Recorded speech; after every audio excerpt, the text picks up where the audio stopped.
اللہ رب العالمین نے فرشتے کو بھیجا، فرشتے جا مریم سے کہہ دے میں نہ تجھے بیٹا دینے آیا ہوں، سبحان اللہ، میں نہ تجھے بیٹا دینے آیا ہوں۔ قرآن کو میں سورہ مریم پڑھ کر دیکھو، سورہ آل عمران پڑھ کر دیکھو، آل عمران۔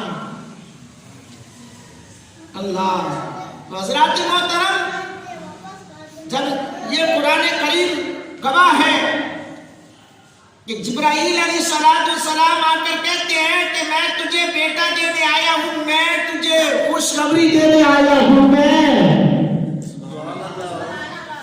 حضرت مریم بڑی پریشان کہتی ہے کہ آنے والے مجھے تو کسی مرد نے چھوا تھا کہ نہیں، اور میں رب ایسے ہی اپنی حکمتیں اور قدرتیں بیان کرنا چاہتا ہے، رب ایسے ہی اپنی قدرتیں بیان کرنا چاہتا ہے، نشانیاں دکھانا چاہتا ہے۔ احباب ذوالفقار، قرآن گواہ ہے، احادیث گواہ ہے، اور ہم بتاتے ہیں عیسیٰ علیہ السلام کا شان ہم بیان کرتے ہیں، عیسیٰ علیہ السلام کا مقام ہم بیان کرتے ہیں۔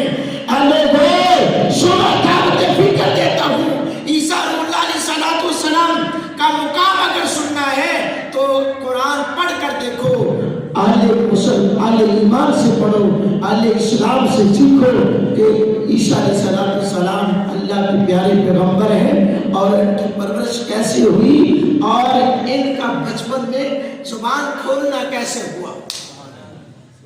حضرات گرامی قدر، میرے محبوب کریم علیہ السلام کے غلاموں، حضرت جبرائیل علیہ السلام کو خوشخبری دے کر چلے جاتے ہیں۔ اب معاملات ایسے ظاہر ہے ساری چیزیں رب نے کی، رب چاہتا تو منٹوں میں بھی ہو سکتا تھا، بتایا یہ مخلوق ہے، خدا میں تبدیلیاں نہیں ہوتی، وہ خدا ہی نہیں جو بدل جائے، یعنی آج اور ہے کل اور ہو جائے، یعنی آج بچہ ہے کل بڑا ہو جائے۔ تو کہ حضرت ابراہیم علیہ السلام نے دیکھا نا سورج کو چڑھا، کہا یہ میرا رب ہے، فرمایا نہیں یہ تو ڈوب گیا، یہ ڈوبنے والا میرا رب نہیں ہو سکتا۔ چاند کو دیکھا چاند بھی غروب ہو گیا، فرمایا یہ بھی میرا رب نہیں ہے۔ ستاروں کو دیکھا ساتھ میں ستارے کے اندر موجود ہے۔ حضرات کرام قدر، چاند کو دیکھا، سورج کو دیکھا، ستاروں کو دیکھا، فرمایا یہ جو ڈوب جاتے ہیں کدے چھوٹے تے کدے بڑے، یہ رب نہیں ہو سکتے۔ کیوں؟ رب تو وہ ہے جو کن کہے فیکن ہو جائے۔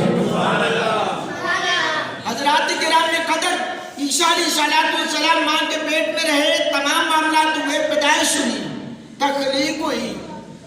اب تخلیق ہوتی ہے، اب ان کے لیے منہ توڑ جواب ہے جو کہتے ہیں